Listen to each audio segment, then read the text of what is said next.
Welcome back to Anime Savants, everybody. This week I am Ishigami. This week I am Kenshiro. And I'm Ishigami, just to be clear, because I feel like there are a whole bunch of Ishigamis. I'm Ishigami from Kaguya-sama, which is it's a myriad of things. So, what do you want to start with this week? Let's hit up that Vanitas because I have good feelings about it. Okay, good, because I was like, wait, I kind of enjoyed that. Hold on. I got good feelings about it, and any negativity I have is not directed towards this episode, but directed towards what other episodes could have been, which means that we already covered all that. Yeah, we don't need to rerun any of that. I think this week was a flashback I gave a shit about, and ironically, a flashback that advanced the story, which is very difficult to do under the best of circumstances.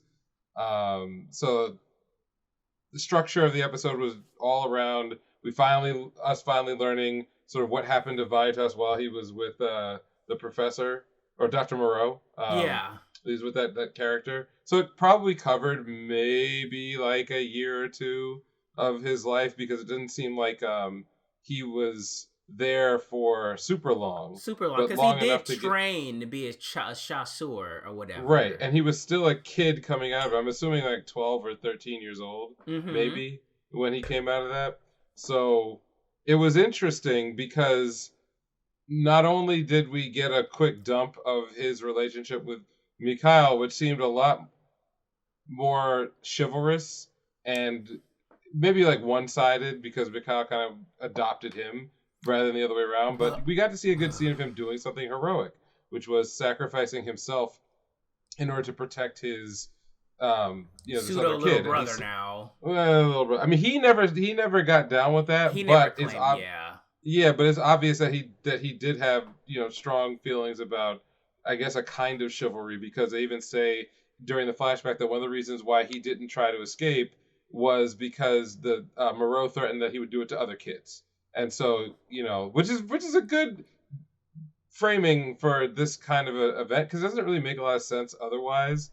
If it's to be believed that he was trained to be this great fighter before, it would kind of undermine things to have him just sort of like voluntarily hanging out there. So kudos to covering that base, because I bought it, and I buy that as a motivation that he was willing to stick around to protect. That falls in line with what we learned his values were. We meet the true Vanitas, a nameless vampire of the Blue Moon, came in real cool, had Asclepius' staff, very androgynous, even though they referred to him as androgynous. A he. Yeah. A couple of times. I think that it's kind of meant to be a little ambiguous, which a lot of the characters in this series are presented that way. So I thought that was cool. Also, shout out this week in Guilty Gear, they announced Testament, and Testament is it's a girl now, paper, right? And no, an NB, so not necessarily female. Okay, because I didn't even know who that character was. I just saw like a side by side picture, and I was like, oh, they changed the gender. Wow. Yeah, I mean, like if you ever go look at some of Testament's old art from like Guilty Gear X, which is where I remember that character from vividly, they were always sort of androgynous or very feminine looking, but we're presenting a little more masculine than feminine, a little bit more. They're fully leaning into it now by making the character just gorgeous. Yeah, titties. I mean, titties. Or the illusion, right? The illusion of such. I think it's cool. And my thought is, if they're willing to do this with Testament, they could bring Bridget back in and get all the memes out of the way. But do I even want to ask that question? Yeah. Oh boy. Okay.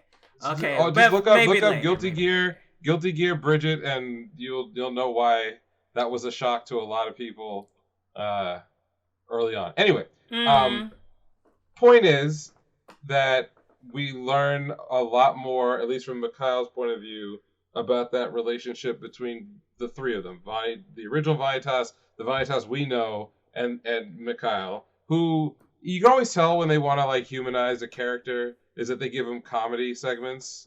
They do the super deformed comedy stuff. So that leads me to believe that Mikhail is not the final antagonist, which is a little disappointing, because I wanted something to end the season. I don't or think. End the core.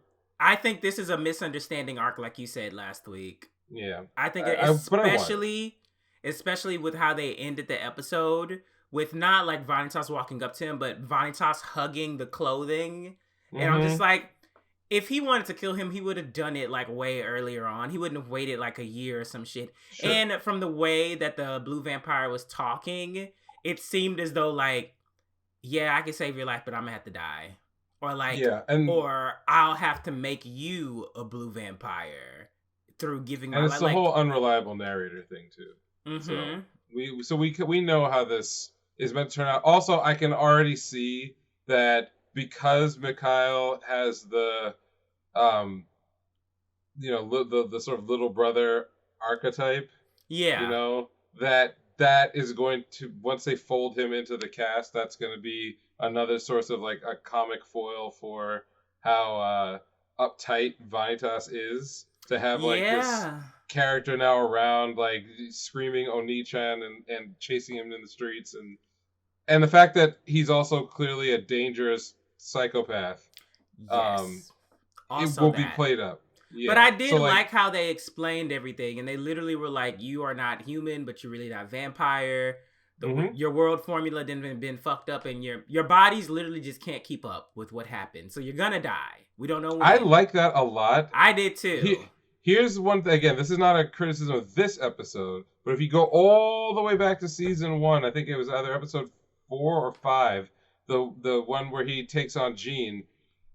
He had a feat in that episode that was not explained in any plausible way until just now, which is that he had greater speed and power than her for like 5 seconds, because she has him cornered, and then he basically flash charges her and like grabs her by the throat and slams her into a brick wall, and she's supposed to be like this like unstoppable killing machine, and he just like he handles her.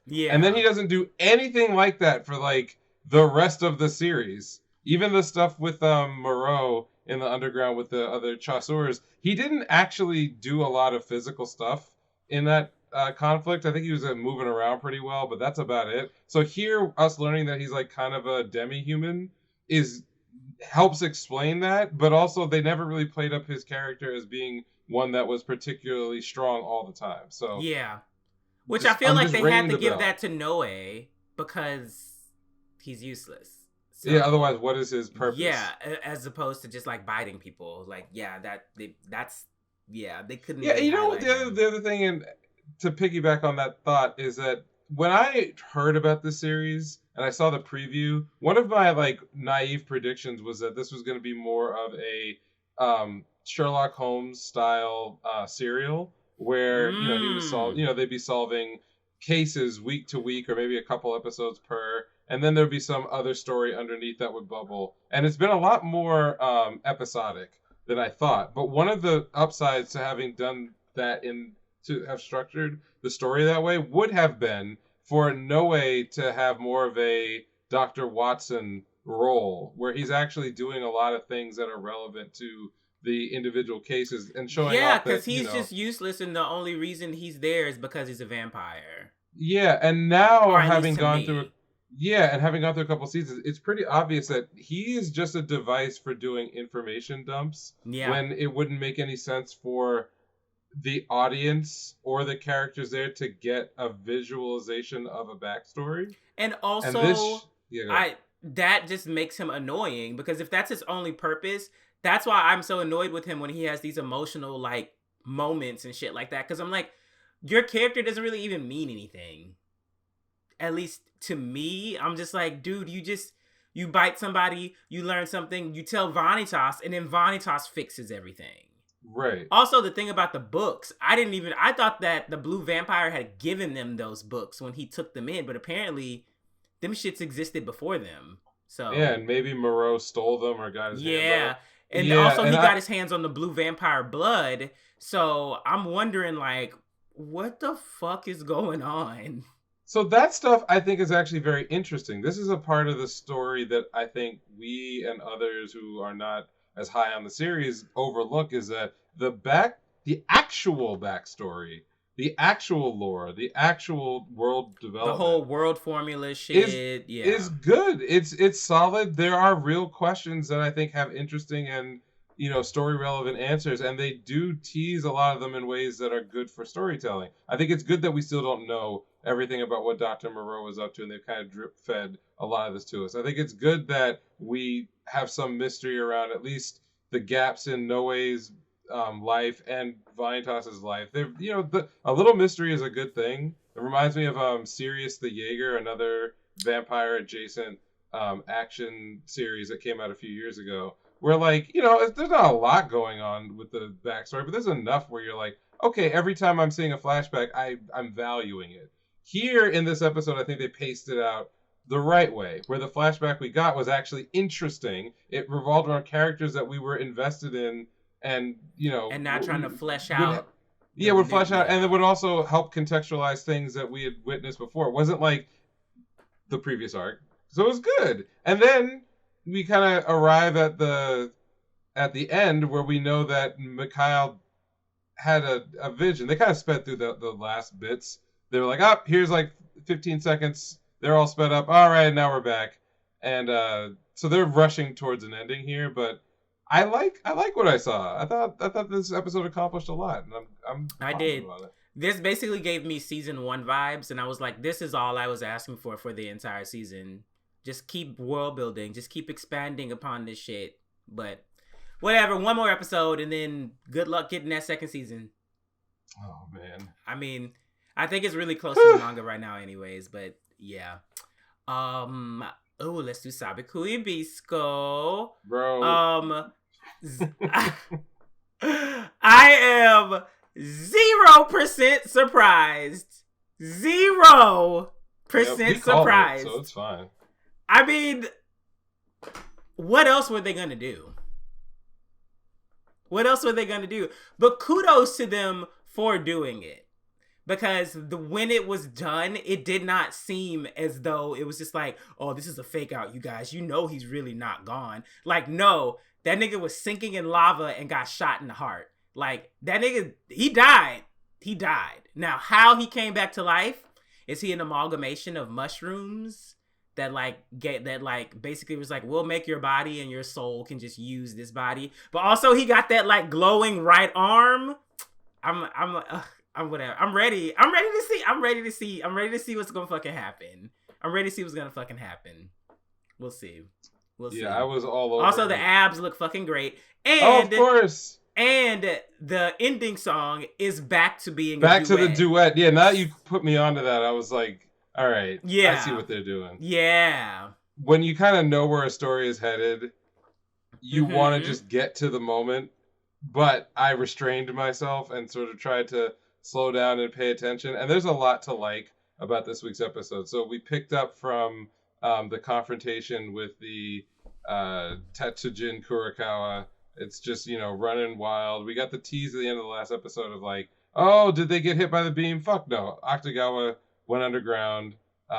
We then were able to get some of the supporting cast back in the story. Puu hooked up with Jellyfish Girl. They're on their way to the base to organize the militia. The Imahama prostitutes come back. They are sort of a vehicle to let us see the news reports that are showing the giant Tetsujin coming towards the town. They also provided that very classic shonen trope of when the hero shows up and there's just a bunch of people standing around on the outside commenting on what's going on, who they are. Only is that Panda Sensei? Right, exactly. It wasn't for Bisco. It was for Milo and Milo. And man, that voice actor, I know that he's gonna go back to normal now that Bisco's he's been doing back. A good job with the new inflections, trying to emulate. I love that he's that they did something which I wish more scripts were as ambitious and over the top as this one was, because what they did was they basically said, hey, VA, do a completely different character. Just do a different character. You've watched the other guy ham it up. It's your chance to do a hammy version of that act, but for your character and your character's voice. It was great. There were moments where I was catching the same inflections that Bisco's voice actor was doing. Ooh. And I thought that was such a great tie-in to the actual script where Jobby says Bisco's not dead, he just passed his soul on to somebody else. Which this is not like Shakespeare. No. It's some basic shit. But that's the thing though. It's just like Back Arrow. It's almost exactly like Back Arrow, where they teased it and it happened. They teased something else and it fucking happened. But the fact is, they didn't just throw shit in our faces and they were like, I bet you didn't see this coming. It was like, no, because you literally just pulled it out your ass. Like, they made you want it by telling you that it was going to happen. Then they allowed enough time for other characters to do other things, like to grow. It's so sad that I'm talking about this. Speaking of shit, I saw you on Twitter use that phrase again, and I was like, oh my God, what is it? 10 pounds of shit in a 5-pound bag? In a 5-pound bag, yeah. Oh my God.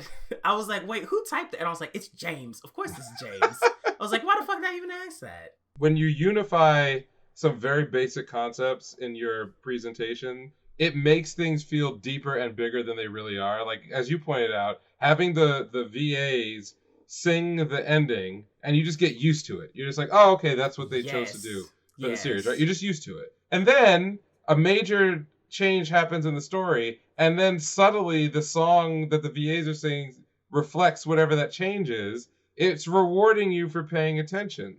And it's giving you, it's like, oh man, they're really serious. And then they kind of show you right away, like, nope, what you really want is for the hero to come back. But, in other series, worse written stories, the supporting cast would minus that glue of the main character, is just not compelling. You're bored. So that's why you want the lead to come back, is because without that character, you don't give a shit about what's going on. In this case, I was totally on board with how taking him out of the story actually allowed these other characters to flourish and show some range and get some cool things. Have like Milo bouncing on the mushrooms as he's going to attack the Tetsujin, and like because he's not as strong, but still finding ways to just and be also a threat. That foot is fucked up. Yep, absolutely. Him injecting himself to keep himself going, like really push the idea that like he was in do or die mode, and these are feats. That's what motherfuckers don't get. You in a shonen or anything adjacent to shonen, you got to give all of your characters feats, so that if I like a character and I want to go like proclaim my love for this person or that person, I should have shit I can point to, like Powu like clocking the Tetsujin. Like God. That shit was hard. It was hard. Oh my God, just entertainment. Like, the thing is, I agree, especially with Milo, because the entire season he has been built up to not be this type of character. So for him to have like this kind of just like abrupt shift in the effort to basically like embody Sabiku, like not Bisco's like everything, and like tackle it, I'm just like, yeah, man. But also I don't really see it as like not a cop out, but just like desperate. No, it is kind of desperate. Not desperate, but half-assed. It doesn't seem half-assed. It just seems as though like this nigga is doing everything that he can to get through this shit and make it fucking work. And he knows that he himself and like his own personality probably would not approach this in this same way. And so that's why he's just like, listen, I gotta like be Bisco or we gotta run. It's one of the other. Right. So yeah, and he didn't. And the thing that they were very careful about, which I now pay more attention to this because I see so many lazy writers and storytellers, they fuck this part up, is that if you're going to set up a situation where your supporting cast has to step up, but you still need to create the moment of peril, which is when the hero jumps in and does something, the last thing you want to do is make your supporting cast look fucking stupid, right? Or look weak. Or look at like if they do something, if they're attempting to do something, give them a moment where the audience can latch onto and say, yo, that motherfucker is cool, or oh man, he or she almost got him, right? Because if you don't do that, if they just like flail around uselessly for, I call it like the Krillin effect, where like you have this supporting character that that you like as a writer and the audience enjoys as a character, but when they're put into any kind of peril, they never have a moment where you can be like, that's why that character is cool. Can we talk about? You know what? No, we're gonna wait for Tyler to come back to talk. Yeah, I'm not. I'm not jumping on Dragon Ball, but like, it's funny to me that that's a meme today. When if anyone goes back and looks at the original Dragon Ball, Dragon Ball, yeah, right, or even up to the Frieza arc when Toriyama was writing with a purpose, he was actually pretty careful. If he was going to do something to like a character like that, he was going to make it so horrifying that the audience gave a shit. It wasn't just like, oh, he got washed. This motherfucker was torturing this man. And by the way, in the Frieza arc, Krillin actually had moments where even though he knew he was weaker, he was able to use his abilities to accomplish something. Yes. You know, like when he solar flared Nappa Zarbon to like get away. Like these are things that like you just got to give them something, not just like wash them. And Milo is kind of in the same boat here. He had, I mean, we knew that like the Tetsujin wasn't going to be beaten by a coalition of mooks, right? Or just like a shit ton of mushrooms randomly shot into its liver, which I do think that there is a method behind the madness because Milo seems to be targeting specific places to shoot the mushrooms. 100%. He targets joints. Yeah. He targets the eyes and like the mouth area, like all the vulnerable points. And that's how he's always been. That's how he's learned to fight in front of us is going after the vulnerable we don't know locations. if he's only doing mushroom warfare. He might, knowing him, he probably made some kind of fucking mixture that's like doing something once the mushroom falls off or some shit like that. So well, yeah, I don't know if you know if you watched the preview, but the name of the next episode is like two archers or something like that. And the point is that they're going out of their way to make sure that Milo is treated like a important part of the story and the combat and everything else. So I have no illusions that when we get to sort of the climax here, that Milo will continue to have moments and continue to show his value in the story and in the fight. These are things like I don't know why I'm describing it like this because it shouldn't be complicated. Everybody should do this. Should just be like boilerplate, but for some reason it isn't. So yeah.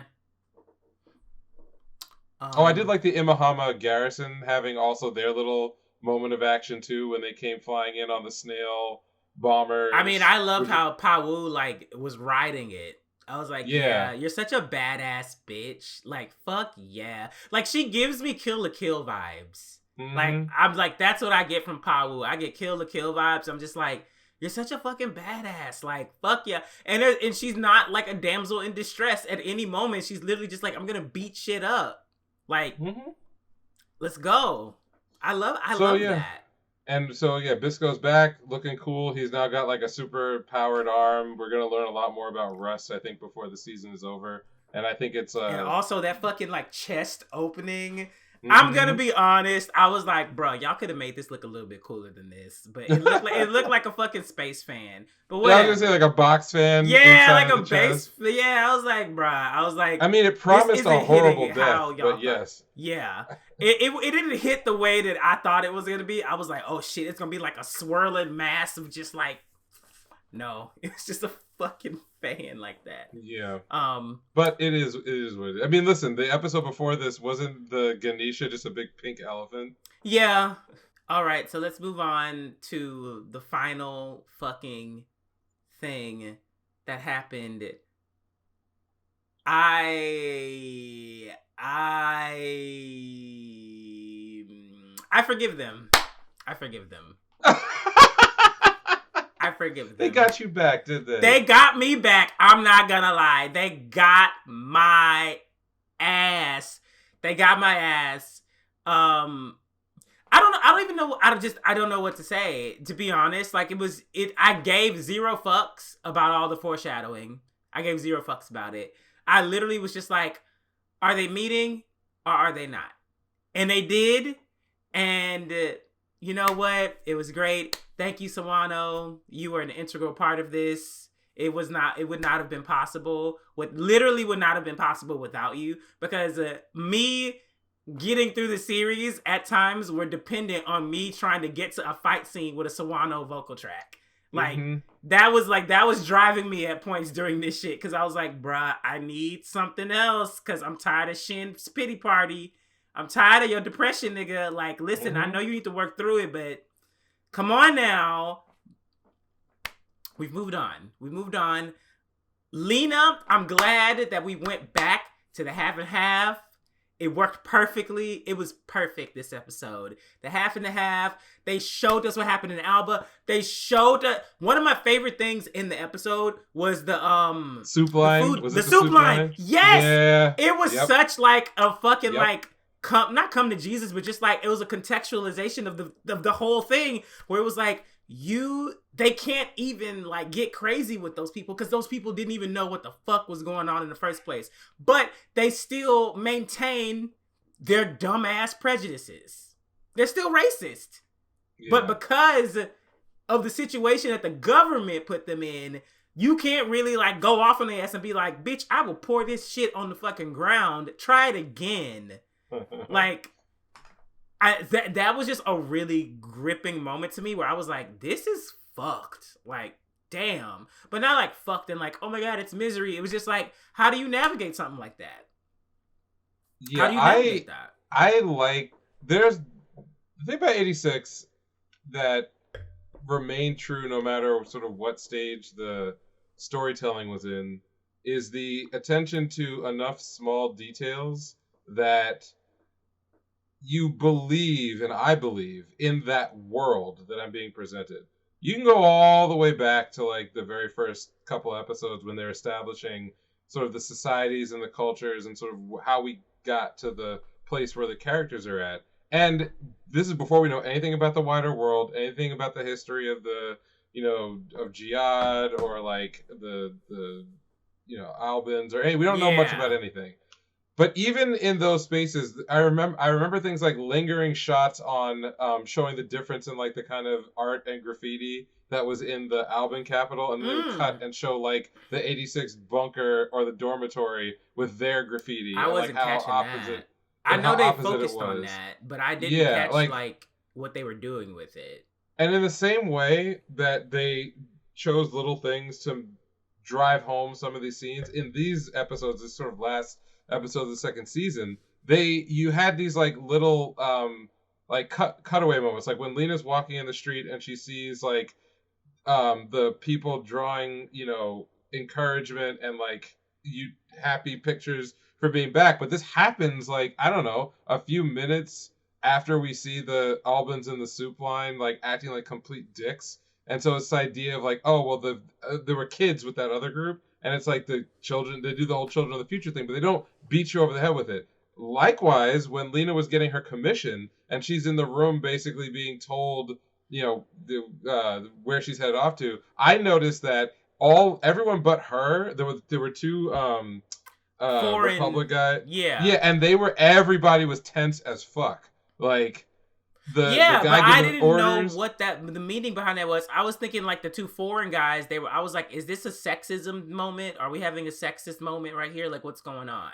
So the way I read that scene, and this is what I mean by like subtlety that is good for world building, is that the Albans or the survivors are not comfortable at all with this state of affairs that they're in. Not just that they've been humiliated and sort of reduced to this sort of like puppet but actually status. Having to fight and do things. Yeah, and also you remember like Lena's character was rejected in everything that she wanted to do militarily until the very end, in which case she kind of became, I'm assuming, a sort of national hero, even though her new nickname is like not flattering. Like the juxtaposition of that scene where she's getting her new orders from this commander versus when she was begging her uncle to, let me literally do anything on the front lines. They're like, nah. Like there were these little things that are leaving breadcrumbs for the future, but also giving you context clues for like what's going on in the world. And sort of rambling anymore, if you look back to when the 86 survivors made it to the Republic again, not Republic, what is it called, the Federation?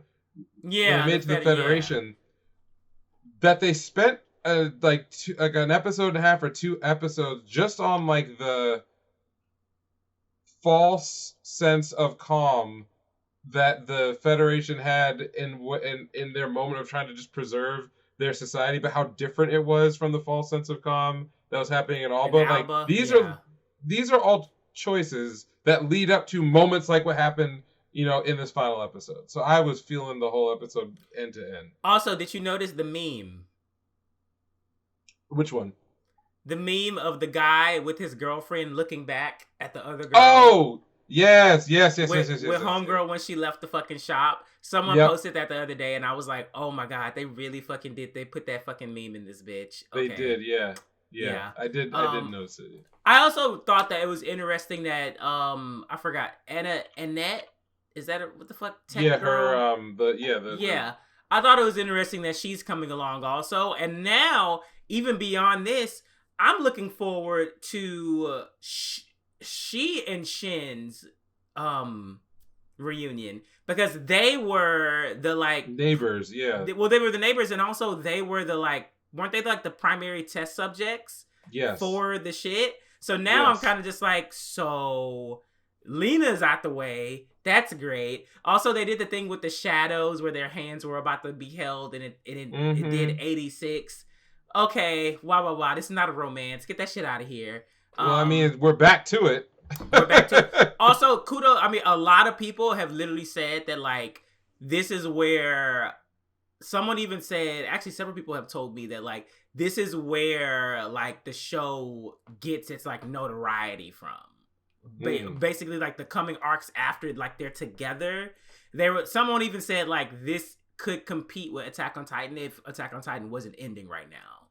And I was like, okay, we'll see about that, maybe, because we don't know how successful it was in Japan, or just like the reception overall. It is a mecha show, which I've been seeing the model kits. They look the fucking same.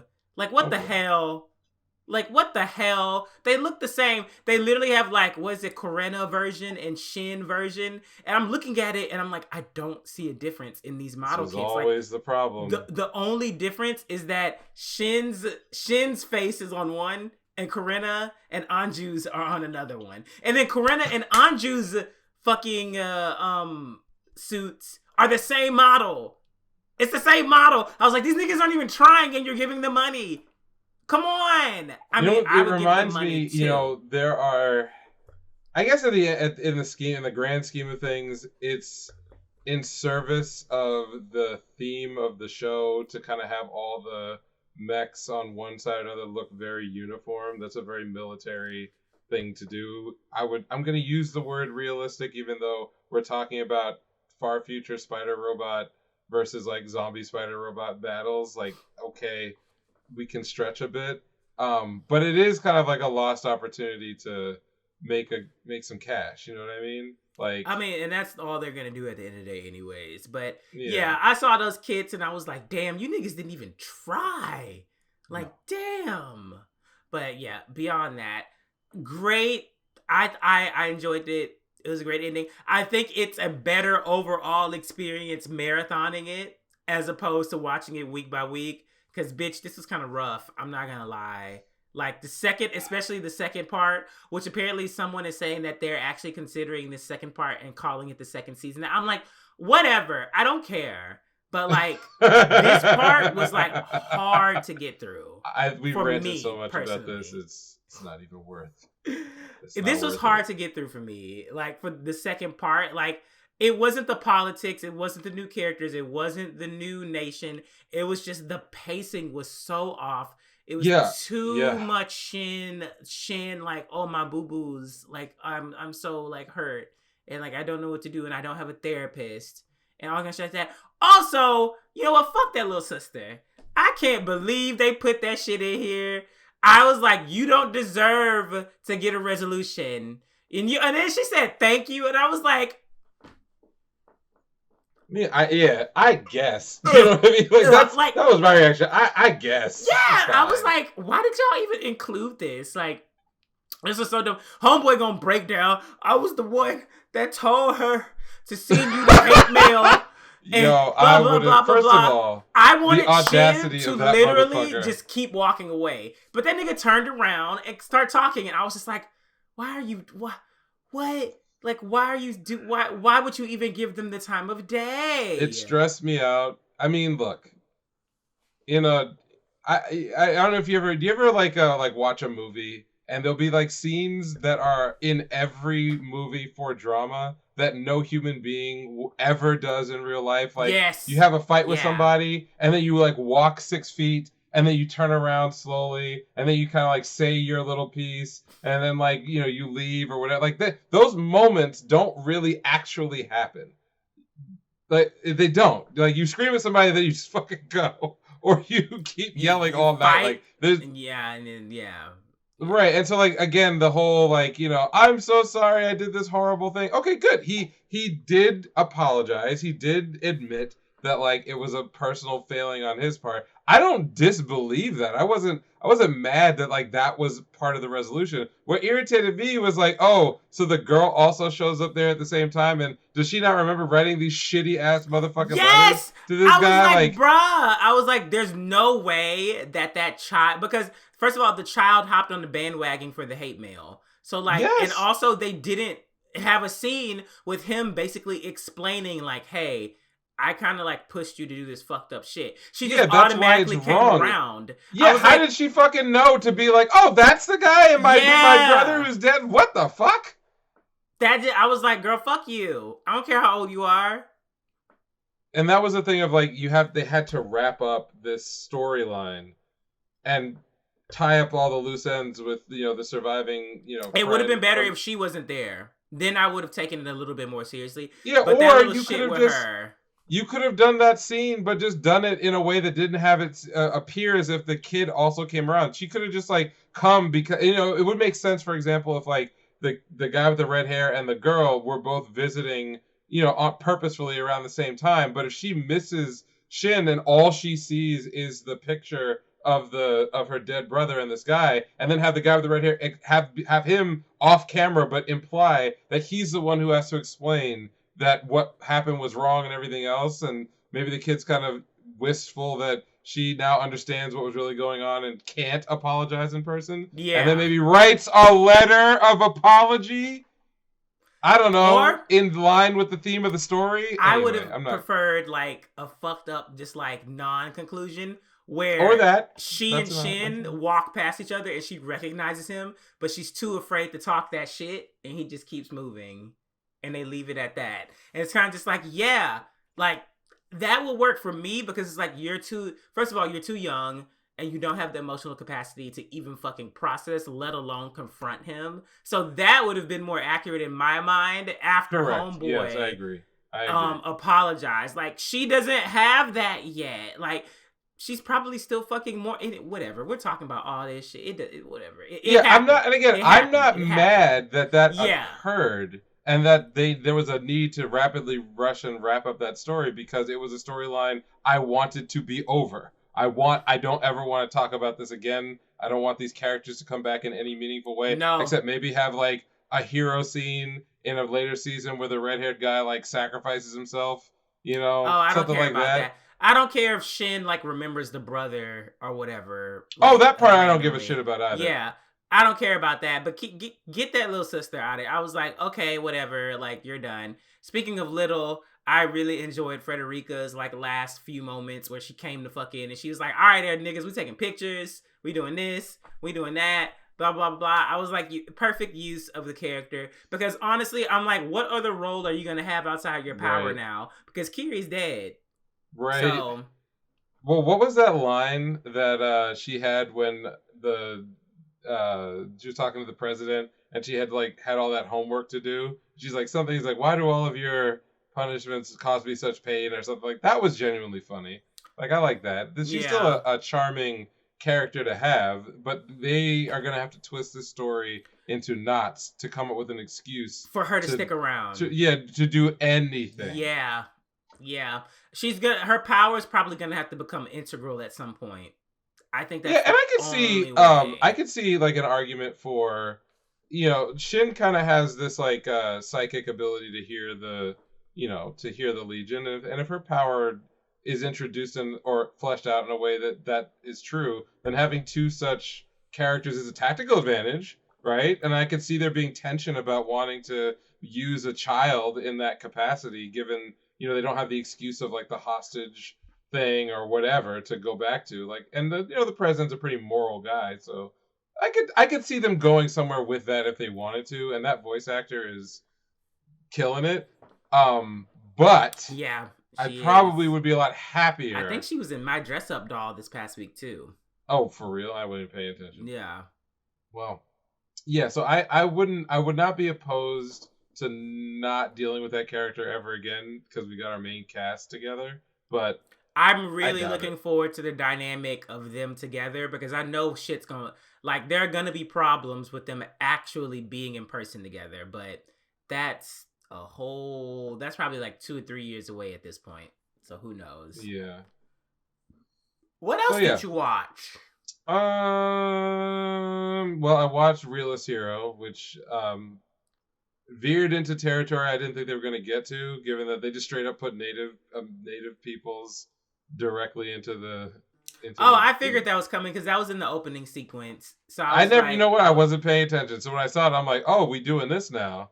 And most of the episode was like a long discussion about refugee policy and racism. I can't wait to watch it. This isn't and making a lot of other no things. Fucking sense. I don't want to hear them motherfuckers in Washington say anything because I don't believe it. But have this nigga talk about it, and I'm gonna be like, "What you say, Soma?"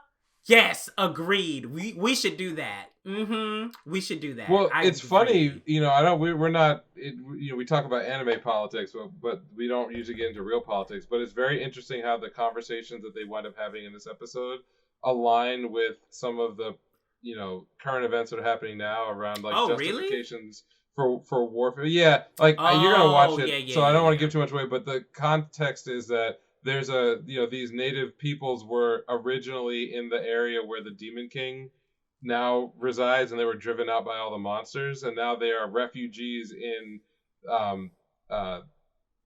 whatever, I forgot the name of the country, but they're now refugees, and they've been there for a while. They've been there the whole time that Soma has been there as well. But the problem is that they were kind of left off to the side because there were all these other things happening, and now they're kind of at the point where, now that the rest of the kingdom is cleaned up, if Soma doesn't deal with these people in the right way, it could either cause a racist ethnic cleansing, or the native peoples themselves wouldn't accept whatever outcome he decided to come up with for them to have land and to be citizens, because they're not currently citizens. So anyway, there's a lot that's in there that if you are paying attention to current events with the war in Ukraine and the Russian justifications for it and blah, blah, blah, it's textbook. They are walking through a lot of the same issues. So I thought that was cool. So I saw that. Genius Prince, I also watched. A lot of fun. I don't know what else to say, but the resolution was political and not violent this time. And it was pretty cool, and I enjoy what they're setting up sort of for the end of the season, what you might call the final conflict that they have. So I still recommend that series as a counterpoint. If you watch Realist Hero, you should probably watch Genius Prince, and they sort of they balance off each other. Yeah, they play off each other. And then, as you pointed out, Dress Up Darling, I also watched that, and just it's the wholesomest ecchi show you'll ever watch. That is the perfect description. They broke the fucking internet this weekend. Oh, they broke it. I think that's the best performing video on my channel recently. That shit hit 4K fucking views. I think in 2 days. That's fucking insane. Niggas, my man was getting lit off of a fucking collarbone this week. Oh my god! It's one thing for her to be on top. But the fact that they animated the boner rising, I was like, oh shit. Okay. I was like, I mean, it's whatever. And I know some people, I keep seeing the thing where some people, they keep bringing up the fact they're like, oh, it's teenagers and blah blah blah blah blah. And I'm just like, bruh, listen. If that's what you got out of the show, if this is your hang up, then I don't want to hear shit about you watching any Netflix series. Yeah, I don't want to. Yeah, CW. Don't talk to me about Euphoria. Then. Yeah, don't talk to me about Euphoria. Don't talk to me about none of that. Because guess what? They're all fucking also, and they're actual people playing teens. So like, I'm not saying that the shit is okay and to be like, oh yeah, you know, we always want to watch like teen, like no, but it's just that if this shit happens in real life, like this is literally just like, you know, a story about actual things that could happen between teens because tweens have hormones. They have hormones. Last week on Bel Air, a 16-year-old and a 17-year-old hooked up on camera. So like, I mean, I don't really understand like the like, oh, you know, I wouldn't watch something like that. And I feel like that's just primarily because of the ecchi. Like people are like, oh, it's ecchi and they're doing that. Like it's calm down. Like also put your face in your profile picture, you scaredy ass bitch. Like I just know it's a child behind that is saying stuff like that. I know it is. It's a teen that's on the internet just mouthing off because they're like, I'm smart, I know things, I'm gonna fight for rights that like don't need fighting for at this actual moment. I'm just gonna make it a fucking problem right now. So relax. Like it's entertainment. If it were actual hentai, we wouldn't be watching it on this platform. Right. And you know that. So, and you probably know that better than a lot of people know that. So, and where to watch it. So, you know, because what do they say? Oh, the projection, like people be projecting. It's always like that. You right. always, yeah. It's like the funny thing is, I agree with you. Like passion is the other side of like hatred. They're usually the same thing. Like it's hard for me to get really amped about something I don't actually care about. Otherwise, how can I be mad? So, you know, I tend to. What you watching? What's going on over there? It's like, oh damn it, the devil put these thoughts in my brain. It's like, no, bro. No. Honestly, though, it was top tier comedy. When that nigga turned the fucking TV back on and put the volume down, I was like, oh yes. I was like, yes. Yeah, you're right.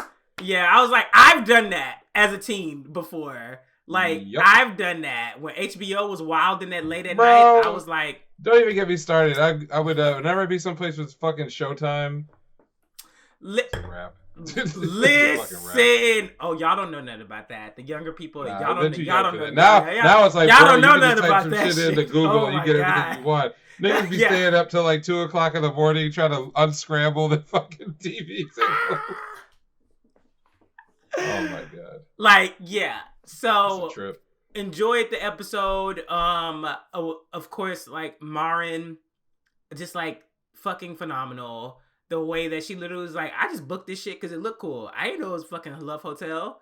She was like, I mean, and like, let's take pictures. Let's do this. Let's do that. Let's keep going. Let's do this. Let's do that. And I also like that arc that Gojo went through where it was just like, you don't have to make it the exact same. You can actually like take artistic integrity and like artistic risks and like, you know, do it in your own style or maybe make it easier for you to fucking create if you just skip one part and then like layer it on in another way. Like I really enjoyed them talking about that. And overall, I'm just learning so much shit about stuff that I never thought I would learn about in this damn show. Even makeup stuff, because I thought I like to watch like the makeup girls do stuff. I don't know what they're saying, but I just like to watch them put it on. And I'm like, oh girl, how'd you do that? I was not listening. I was just looking at you painting. Like, wow, that looks great. But with this, I'm like, oh, okay, this is interesting.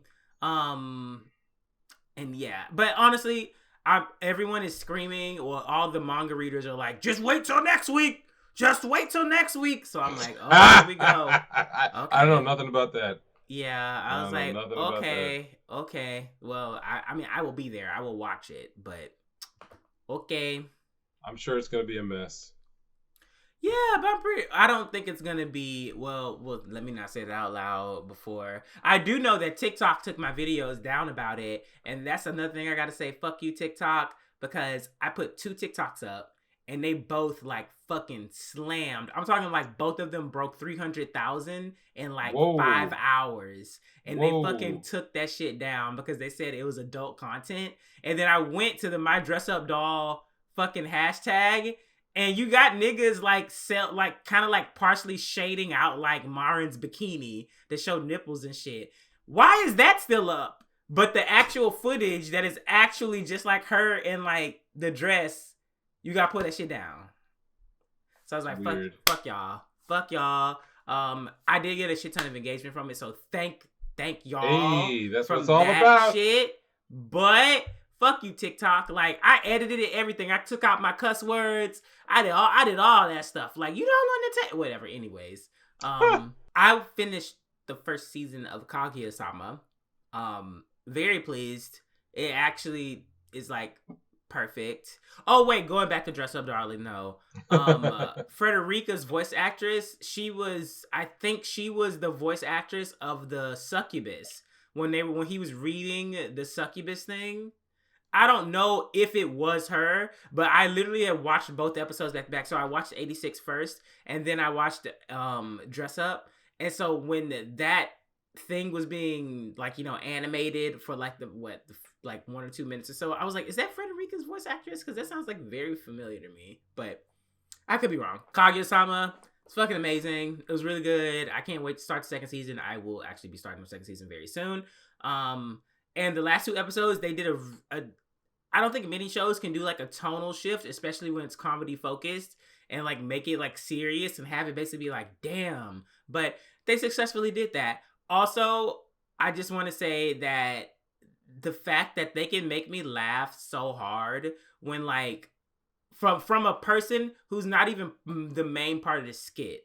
Like there's one scene where they went back to like the student council room and they were cleaning the shit because they were gone for summer vacation. So like it was dust everywhere and they were cleaning it, and the 2 main characters are doing their like fuck shit and like competing or whatever. And one of the side characters was literally like coughing up a lung from all the dust in the fucking air. And I lost my shit because the way that the voice actress was literally like, I was like, what the fuck? I was like, where's that cough coming from? So kudos to that. I recommend it. I would say that the first episode really is not a good representation of what you're going to get from the series. I watched the first 2 episodes, I think, when it like first came out, and the second episode kind of got me into it, but shit really takes off on the 3rd episode, just like Madoka Magica. But it just really takes off on the 3rd episode, and from there on, and someone else said it perfectly, they were like, every episode one-ups the previous episode, and they weren't lying. Like, all of them are just really fucking good. So, yeah, cool. Kaguya-sama. Oh wait, what's anything else? No, that's it for me. I didn't watch anything. Wait, did I watch? Wait. Oh, I mean, I watched Semantic Error, which it's not anime, but it's a BL manhwa that got a live action Korean show, and it was it finished last week. It was really good, you guys, and it's just, how do I put this? I gotta do a disclaimer because I know some people are worried about like family members walking on in them and them watching smut. There's no smut in it. There's no smut. The premise of it is like there's a straight-laced computer science major who did a presentation on people who like what is that? Fuck, what's the word? When you like copy and paste shit from the internet into your stuff. Plagiarized. Oh, yeah. So like he basically did a report on seniors who were about to graduate who plagiarized their fucking shit for a particular class. So he ended up causing them not to graduate and having to repeat a year in college. And so basically the story is about like one of those guys who's actually an artist that the computer science guy is trying to make a video game of. And he actually wants that guy to be his artist, but he doesn't know that he just prevented the guy from graduating. So the story is about the back and forth between those two. And honestly, pacing, phenomenal. Music, whatever. Didn't remember it. Acting, fucking amazing. Are we getting a second season? No, because he had to do because one of the main characters is in the mandatory military service in Korea right now. So it's gonna be probably 3 or 4 years if they do another season. So, I mean, I guess that I feel like I'm doing all my recommendation. No, I got a recommendation. Never mind. Well, yeah, that's what else I watched. Cool. Okay. Any news? Let's see here. I mean, Dragon Ball movie got delayed because of the hack. Who cares? Get it out of here. I don't care. Penguin Drum's trailer for like the movie compilations dropped, and there's like a new character and all shit like that, and it's the same weird shit from like the original, like I don't know. There's just something, and I've never watched Utena myself, so I'm not familiar with that work from that creator. But Penguin Drum was one of those shows that like I watched and I never actually fully felt like I knew what was going on. And of course, near the end, of course, everything like came to fruition. But I think like the show's style in and of itself alone, especially with me, the music, because I think they had like 8 different ending songs. Like it was fucking crazy. The music, the aesthetic, the characters, like all of it was so interesting, even though it wasn't coming together like early on, to the point where I was just like, bruh, I fucking love this. And if you ask me now what it's about today, I can't tell you shit, but I can tell you why you should watch it. It was good. But yeah, I'm really excited about the compilation movies because I feel like now people really fuck with compilation movies as opposed to like having to dedicate, what is that? 369, like all over like 12 hours or some shit to like finish a fucking show. Like, no, like, you know, give it to them in movie format. They can finish it in what, like 6 hours? Like that's half the time, 5.5, whatever. That's not bad. That's bad. Yeah, that's not bad. So I'm excited about that. I saw something about a CG Gundam 0000 shit. I don't care. I will wait for the action scenes to appear on YouTube, and then I'll check it out. But that's about it. And Jujutsu Kaisen 0, I think as of now, made 19 million with its US debut. Hey, the numbers. First, yeah. So great, good for them. I went to go see it. Yeah. So that you know that the JJK manga is like selling out in bookstores right now. What? No. In the US, yeah. Oh my god. Oh. Yep. I know what's gonna come fucking next. Everyone's fucking Twitter profile gonna turn to fucking Jujutsu Kaisen. And, oh my god, yeah. You don't know what happens. This is top tier. Fuck Bleach. Fuck Naruto. Fuck One Piece. Jujutsu Kaisen. And blah blah like, blah. Oh, new big three. Shut the fuck up. Oh my god. Shut up. Jeez. In other news, I saw the movie. I enjoyed it. It was great. There was one fight scene I thought was very racially motivated. And I feel like Twitter, I actually like that Twitter like caught that and like it's trending on Twitter. Cause in the movie theater, I was like, this is like a lie and no one else got this. Like no one else got hands like this in the entire movie. So I was like, I kinda actual nigga got his ass beat.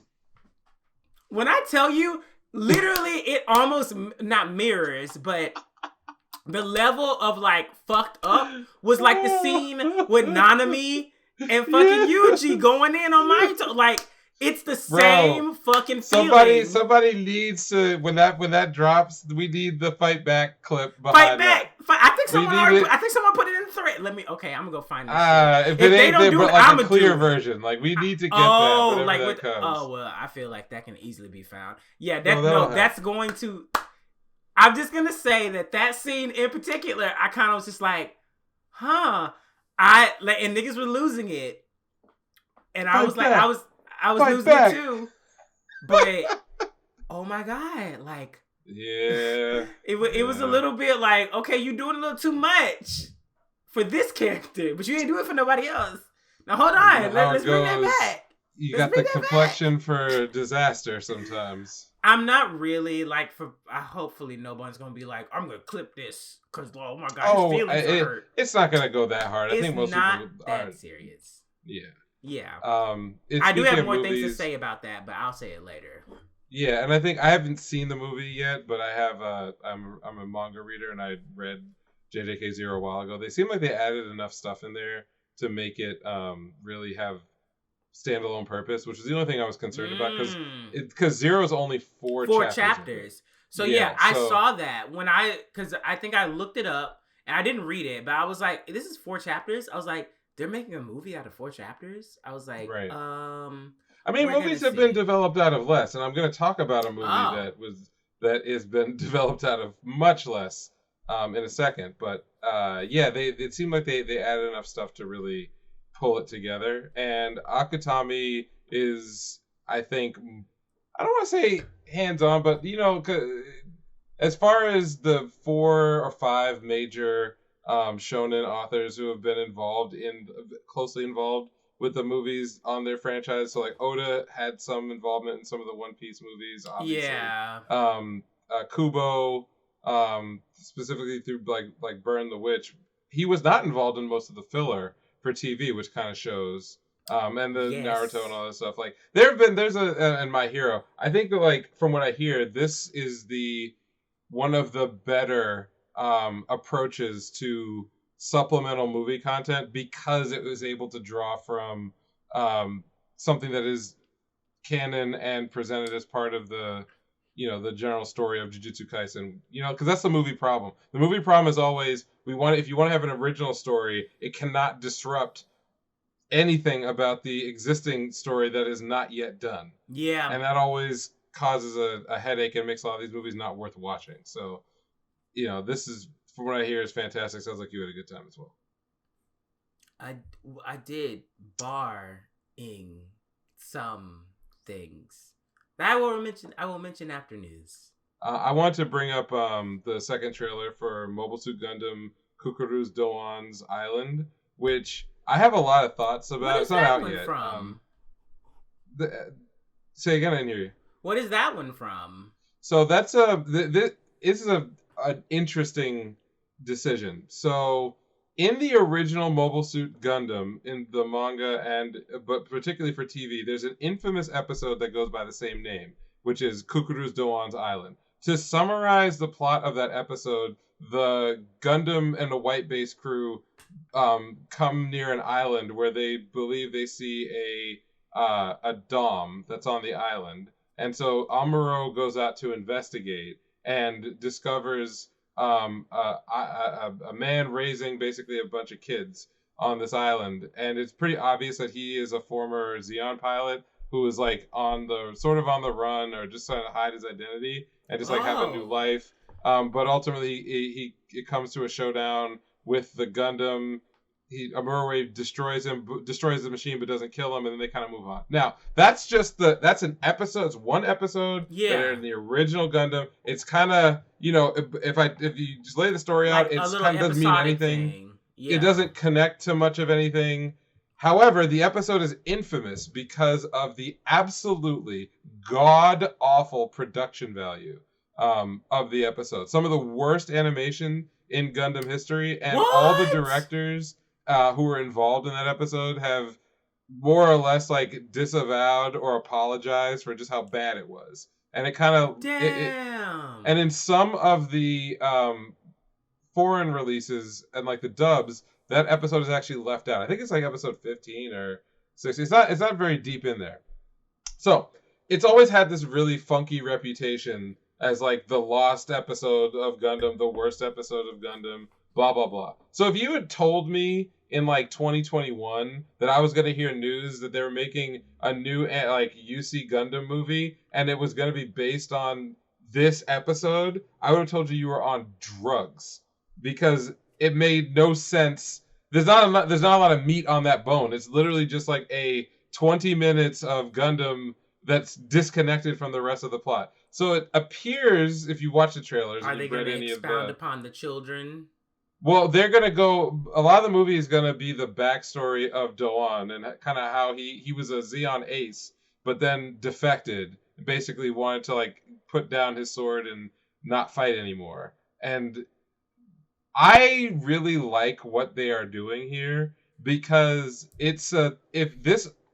whether this movie turns out to be great or not, and I'm sure they have to come up with a lot of original content. There was a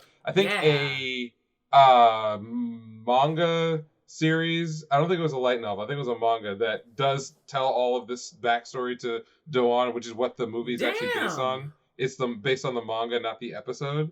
But why is he going so hard on this? I don't fucking know. I mean, because it was one of those things that became infamous, and then because it was infamous, it also became kind of popular. Is this gonna leak? Is this gonna link to the fucking witch one that's gonna come out? I have no fucking clue. It's gonna be in the fucking UC universe, and we're gonna find out in the second to last episode. And it's gonna be like, oh my god, this is so. Why there's a really cool side story in Gundam, UC Gundam, about like Mars and the Jupiter colony. So like, it would be kind of sick if this was in there, but I'm gonna let that go. All I'm saying is that like this movie and the way it came into being opens up a lot of possibilities, because there is, unlike a lot of other franchises, there are absolutely shit tons of very, very, very good Gundam side story content. Lots of like mangas, light novels that are fantastic. Yeah. Thunderbolt, is one recent example of like some of that content. But I'm looking at like all the stuff that was based around the F91 period of the timeline that we never got because the movie, I don't want to get into the history of the F91 movie, but it was meant to not be a movie. It was meant to be a series, and then shit happened. I mean, I can believe you on all of this, because in every Gundam game I've played, there have always been like these random slight variations, but then when you go to the title of what it's from, it's like Mobile Suit Gundam this, da-da-da-da-da, X does blah blah blah, doo-doo-doo, dee-dee-dee, doo-doo-doo, da-da-da, and I'm like, what the fuck is all this shit? Like, damn. But yeah, there are a lot of exceptional Gundam side content that it's canon, like, because it's produced by Sunrise. But if this movie does well, the idea that you can go back and take like parts of the original Gundam and make show it movie and spin it out, oh man, like, can we get something in like the Zeta Gundam timeline? Please make this happen. Like, you know what? I'm actually. Did they finish the G Reconquista video, the movies? Yeah, those are done. Those are done. Okay, I need to go watch those now. I should go watch those. Like, can we get like the missing link side story that has the fucking Pale Rider Gundam? They need to do something with Gundam Seed, because I really wasn't fucking with that storyline. I'm not gonna lie. Because it was just a not great rehash of UC Gundam with like more emo characters. I just really wasn't fucking with it. Like, and even when I like re-experience it in video games, I'm kind of just like, I still don't like this. Like, what are y'all doing? Like, okay. All I want is an animated version of the Pale Rider Gundam from Side Story. It's a UC. Anyway, like, I was very skeptical. I'll put that as the background, you guys. So I was very skeptical of why they were doing this, but the more I saw of it, I think it's going to be a very enjoyable movie, and because it's kind of self-contained, it's actually might be accessible to non-UC,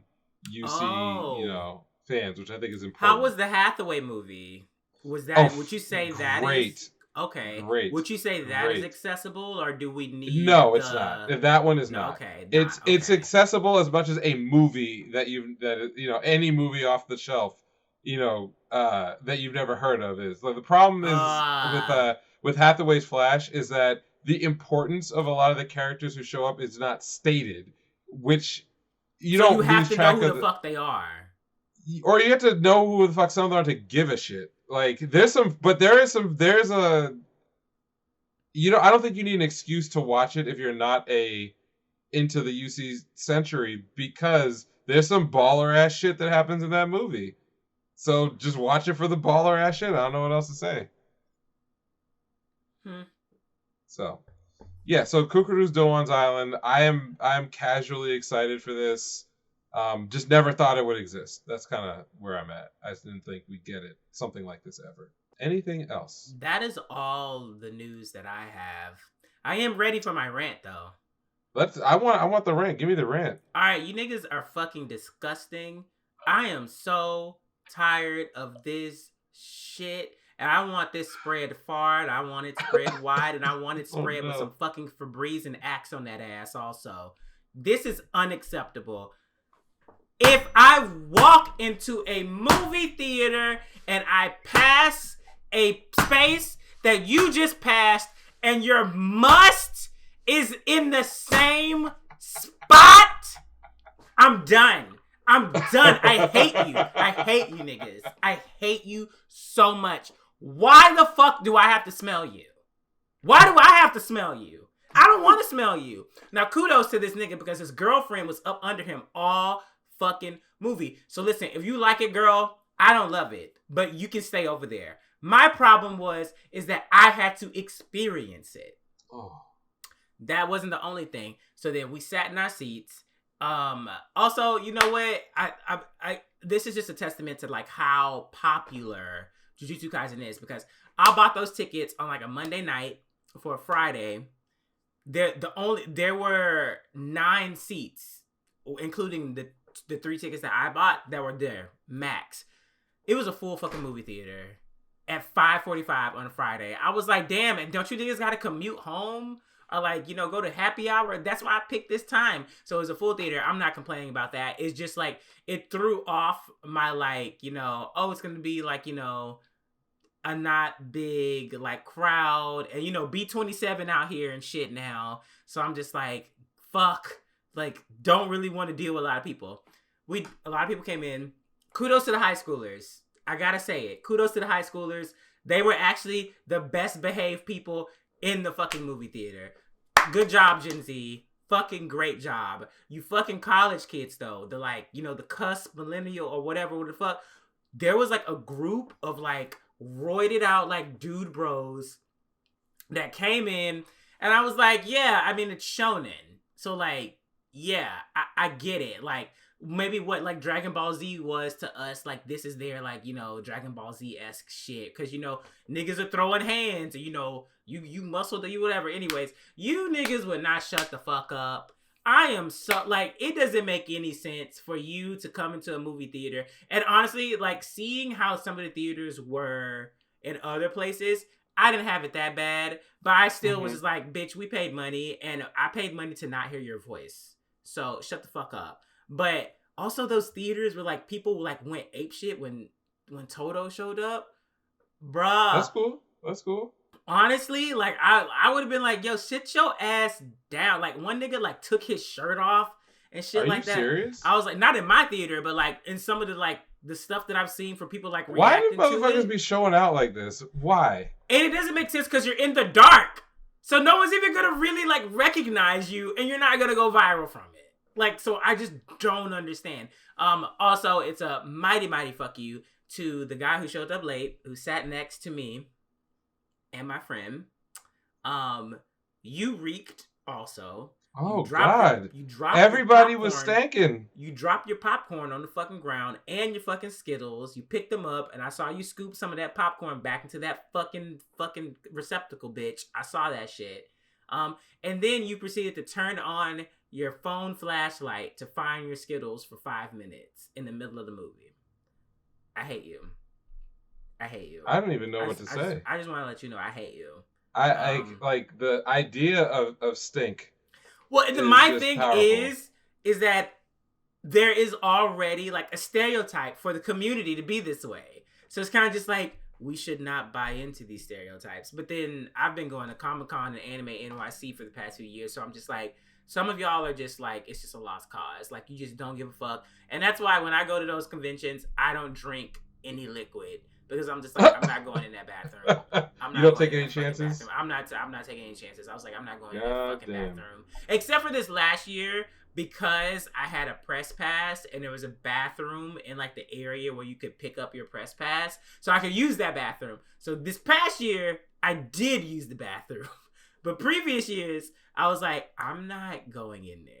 I was like, I'd rather go out to like another spot. I'd rather go to a restaurant in New York City and like eat for a bit and use the bathroom there and then come back as opposed to deal with the funk that's in that motherfucker. Like, that's how bad it is. So, yeah, I just want to say that there was also someone was snoring through the movie.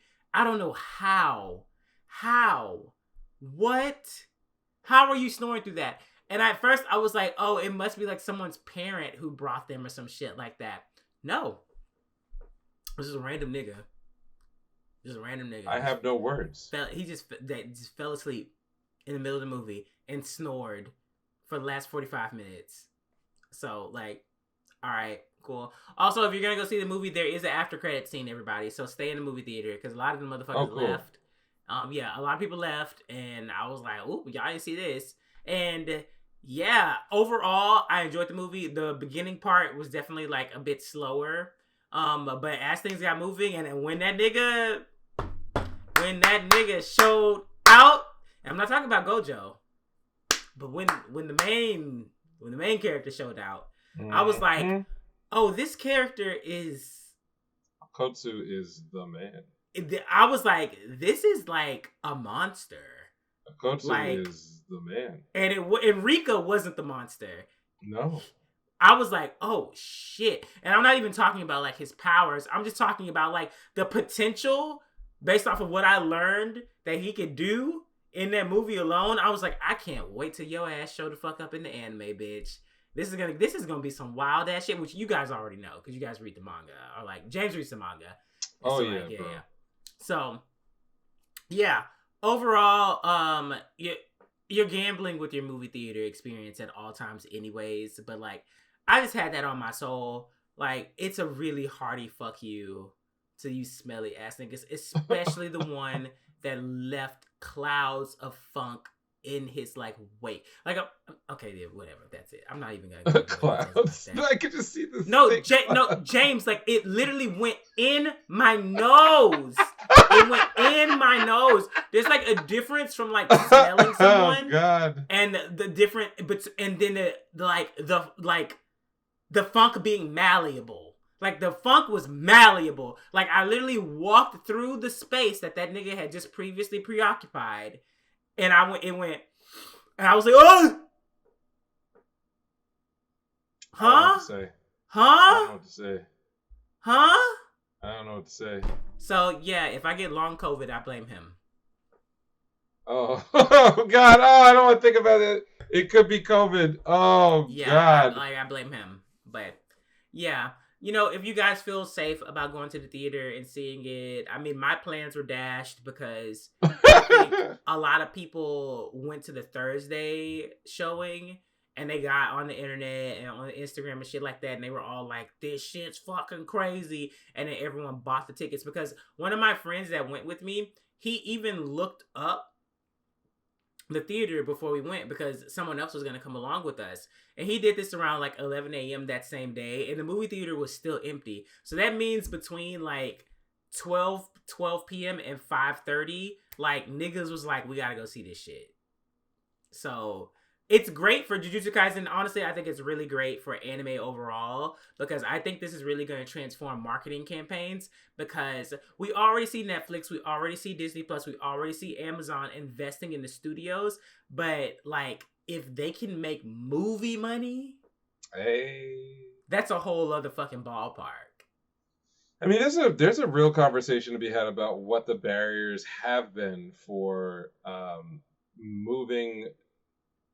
Let's say Japan produced anime in the United States. It's a strange situation where it's, you know, I saw an article about like sort of Disney's.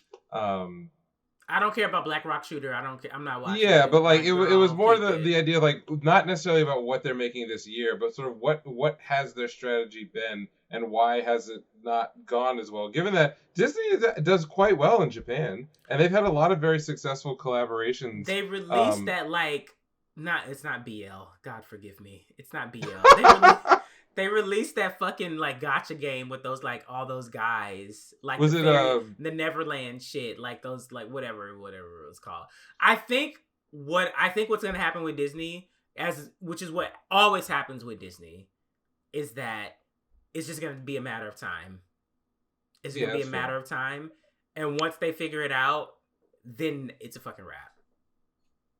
Sure. I mean, I what I'm thinking about though is also that it on both ends of this sort of cultural exchange, there have been, I think, not so great attempts that kind of end and then it all goes away. And I don't want to. I'm not saying like, oh, the West is stupid. These Western companies don't know how to do it, or these Japanese studios are fucked up. It's just that you see there's like two trends happening that are out of sync with each other. One trend is that anime and anime related business in the West and in the United States is like all time highs, getting bigger and bigger. It's become way more culturally ubiquitous, way more acceptable, and just as a part of pop culture.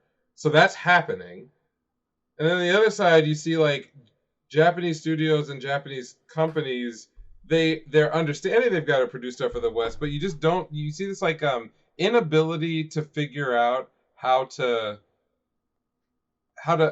blow up an anime product here. All the like side stuff gets over easy. All the merchandise parts and everything else. Like I don't think it's difficult to find or order or buy or promote. But man, like when was the last time someone not named like, Miyazaki got a feature-length anime movie into mainstream American theaters that wasn't just sort of like what we're dealing with now? Special event, 2 or 3 week run. They make like $25 million, $60 million, and they're Actually, you know what? Like, I saw something about the Oscars or something. I'll bring that up next week. But yeah, keep going. Anyway, it's nothing deep. It's just I think about the disconnect still, and everything else Japanese is fine. Japanese games do very well, and a lot of the IPs are very well known. But there just seems to be like a line where it's like they can promote the next Batman film, but Dragon Ball has made way more money than Batman has in the U.S. Like on merch and all this other shit. Yeah.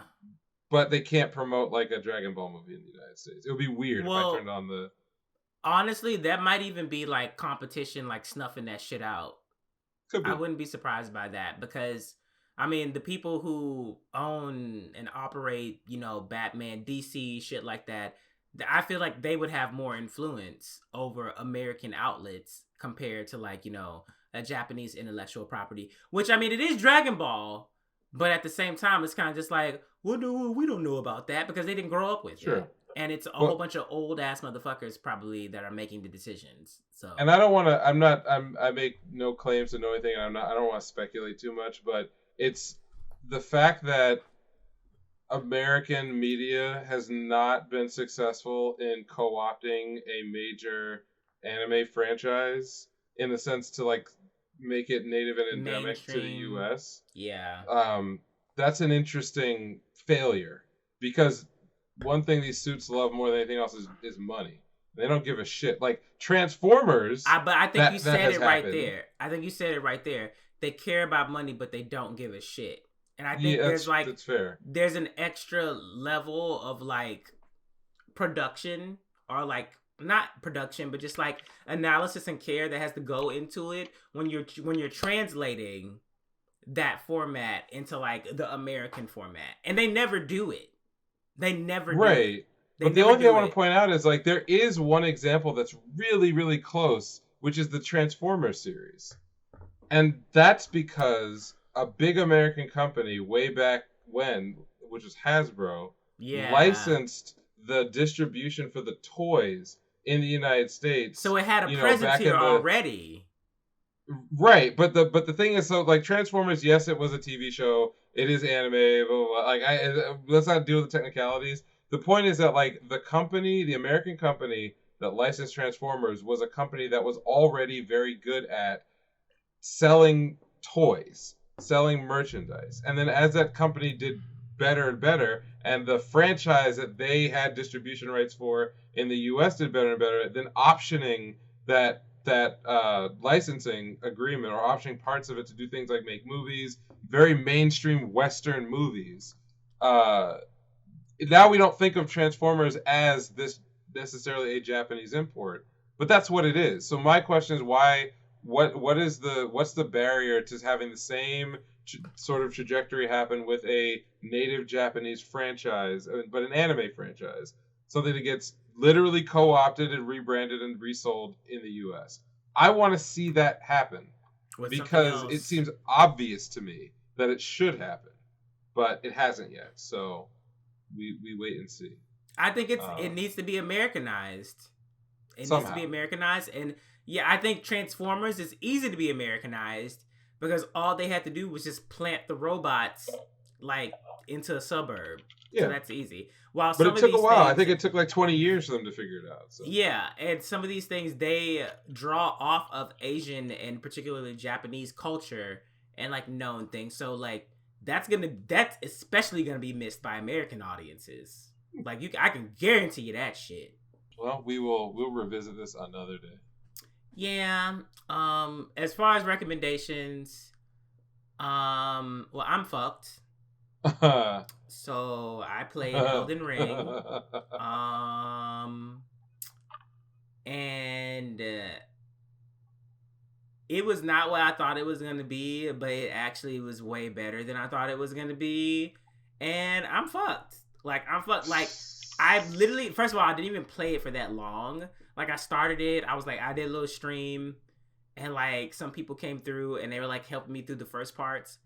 But like just the like possibilities of all the shit that I've seen so far, I ain't even unlocked anything. I just got the fucking horse. And I'm riding around the horse and I'm like, this shit's so smooth. Like I'm riding on the horse. I'm fighting the homeboy with the big shit. He fucking like damn near one-shotting my ass on the horse. I'm like, what the fuck? Like, yo, like, how you doing this? And then there's the boss. So someone trolled me and they were like, oh, you're supposed to go fight that guy on the horse as soon as you leave the training area. And I was like, oh, okay, sure. I'm going to go. No. I learned lessons. But at the same time, I was like, bitch, this is fun.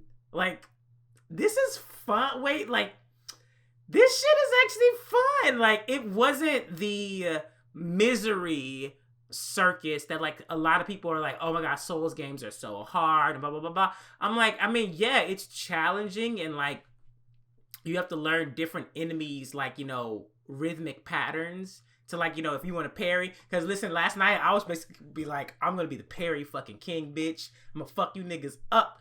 Nope. Neck. Well, it's good that you had that ambition. Chop. I was literally like, I'm getting... Like, I was running back to those fucking grace points like a motherfucker. I was like, you don't know what you're doing, nigga.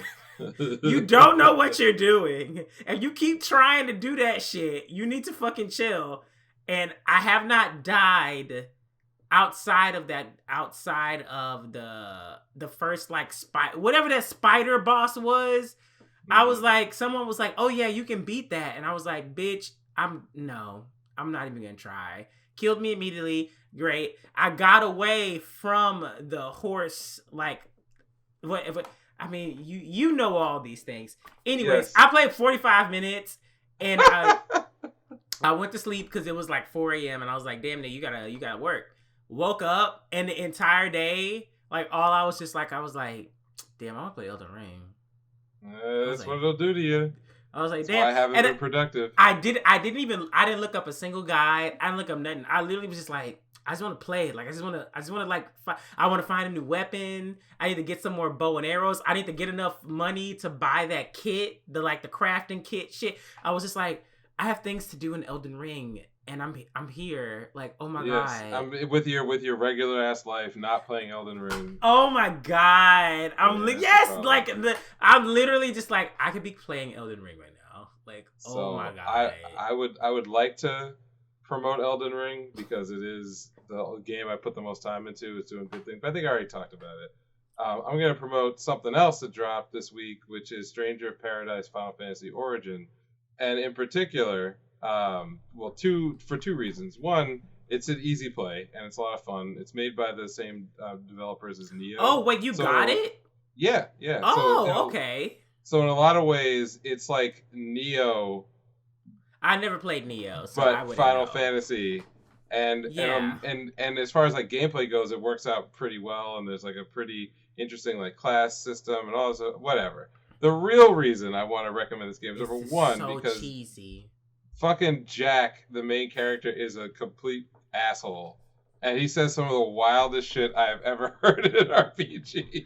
Like, I've only seen the thing where he goes, doesn't give bullshit. And then he turns around and pulls out a fucking smartphone. And it's like, I'm like, what are you...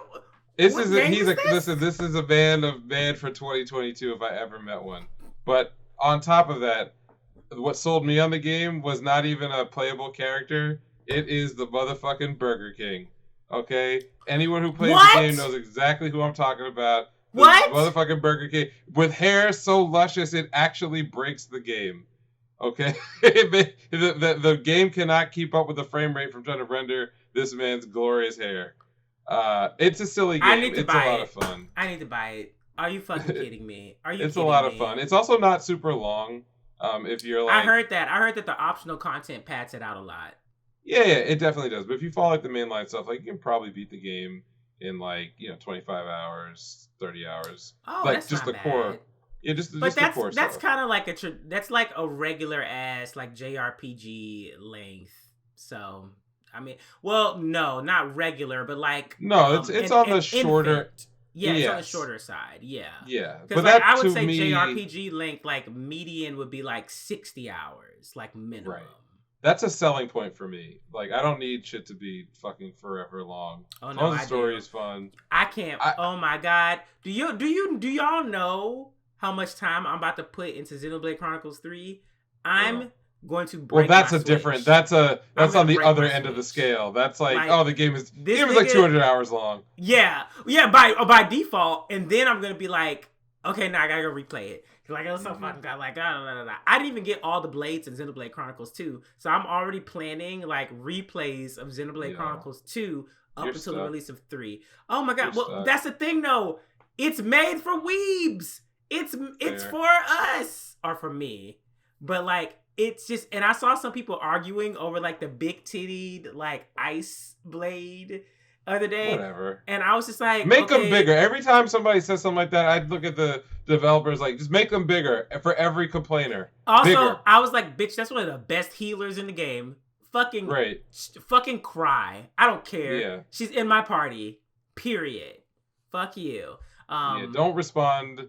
The only way to respond to people like this is just to go harder. Whatever it is bothering them, make it even more egregious. I want her spine to be like poking out because they're so fucking heavy. Like, and like, by the way, it goes both ways. If some dudes are like, oh no, this guy's no clothes on. Take even more off. Take them off. Make his muscles bigger. Make him glisten harder. It worked for Bisco because I was just listen, exactly. Oh, I was like, you back, and I was like, oh wait, why'd they do the abs like that? If they got some gay shit in there, make it gayer, as gay as possible. Like I know half measures. Anytime somebody complains, just do it harder. So yeah, oh my god, okay. Leave that alone. Oh yeah, I have a anti-recommendation now. Whoa, it's been a while. This one I think is just this is for us. This is for the people. We have a Black Supreme Court justice nominee doing her thing. Wait, let me turn being a queen. What's going on? No, she doing her thing. She's being a queen. World out here trying to tear her down. I saw some shit today. I just want to put a special shout out to Republican Senator Mike Braun of Indiana. Was asked whether he'd be fine with the Supreme Court getting rid of their ruling on interracial marriage and devolving it back to the states, and he said yes. If we don't want Supreme Court weighing in on issues like this. You should be, then it means that you can't have your cake and eat it too. And I was like, all your grandbabies are mixed. Bitch. You must be out your cotton picking mind, you baboon. Do you know how many of your homeboys love the melanin? You really don't know, do you? These people. So I ain't got the time or the energy. I'm just saying that's my anti-recommendation. People of the 5 people and the 8 cows that are in Indiana, vote this man out of office. That's all I got. That's a lot. You're asking for a lot. Yeah, I know. Right there. You're asking for a lot. That's all I gotta say about that. Hey, I mean, wait. Well, James, you should start a political podcast anyways, because you just rip everyone to shreds. But I think is that all? Is that all we have? I mean, oh wow. Okay, I mean, I had my little rant and thing like that. Oh well, we gotta prep for this fucking. Oh my god. Oh my god. Okay, y'all. So you know what's about to happen in the next few weeks, you guys. You're gonna get a recap. You're gonna get previews in addition to the regular episodes. So just go ahead, expect it. And we have 2 collabs in the works. And honestly, also shout out to the person on Twitter. I am so sorry. I cannot remember your name right now. I should have bookmarked this. But someone on Twitter was like, I be waiting for Anime Savants episodes like crack. And I'm like, I don't recommend the crack part, but like, thank you for yes, thank you. Thank you for like, you know, like putting it out there and like saying that, because I was like, damn, I was like, wait, what? I mean, there are a lot of people on the YouTube who are just like, bitch, bring back ghost stories. What the fuck what are you doing? And I'm telling you, I literally told someone in the comment, I was like, you want to edit it for me? You want to edit it for me? Oh, well, someone out there will do it. I was like, no. You'd be doing too much. Yeah, exactly. I'd be like, it won't be the way that we wanted it to be. Yeah. So, anyways, thank you for that shout out. I'm pretty sure a lot of you guys have seen the TikTok format, like things that we've been doing, especially on Twitter. Shout out to Moody Senpai, especially. Like, thank you so much for retweeting it. Your platform is really helping a lot, like just associating with us in general. So thank you. I mean, yeah, girl, like thank you. And you're one of my like favorite people on Twitter. But I feel like, yeah, well, no, whatever. We've just been in a lot of spaces together and we do a lot of banter. But thank you for supporting the podcast, and also go support her podcast. Also, it's Moody Senpai on Twitter, and then she also runs the podcast herself. I think the first episode is out on her own Patreon, but it's the Altar podcast, or it's not the Altair. It's not that fucking Assassin's Creed shit. Do not, no. But definitely go check out Moody Senpai, because she's just one of like, I think one of the healthiest people in the Black anime space, especially on Twitter. And in every single Twitter space that I've been in, it's only been a positive experience when she's been a part of it. So, you know, show love, because I'm tired of arguing about what's better than what. Like, whatever, y'all. Like, let's just actually like enjoy the platform, or not even the platform, but like, let's just enjoy the medium for what it is, and, you know, invest in it, but then also invest in the community that we have all built or are trying to build currently. Because we damn so know that them white, never mind, anyways. I was like, I'm not going to talk about them racist cosplayers right now. We don't need that. Positivity. We support those who support us and support each other. All good. Love it. Yeah. Thank you all for the support. And there are definitely other people out there who are supporting, but you gotta let us know, because if you don't let me know, if you don't email, if you don't like it, etc., then I'm not gonna be like, oh, well, we got all this stuff here, but I don't know where it came from. So please let us know, interact with us, send in questions, send in requests to animesavants@gmail.com, or you can DM us on Twitter or Instagram or TikTok. Let us know, like, you know, it be what it be. We gonna be here. Yep, and you can always hit me up online at Neural Handshake on Twitter, and we just gonna do what it do, you know? Keep it moving. Yeah. Aggressively, though, very soon. Yeah, that's all. Bye. All right. Peace out.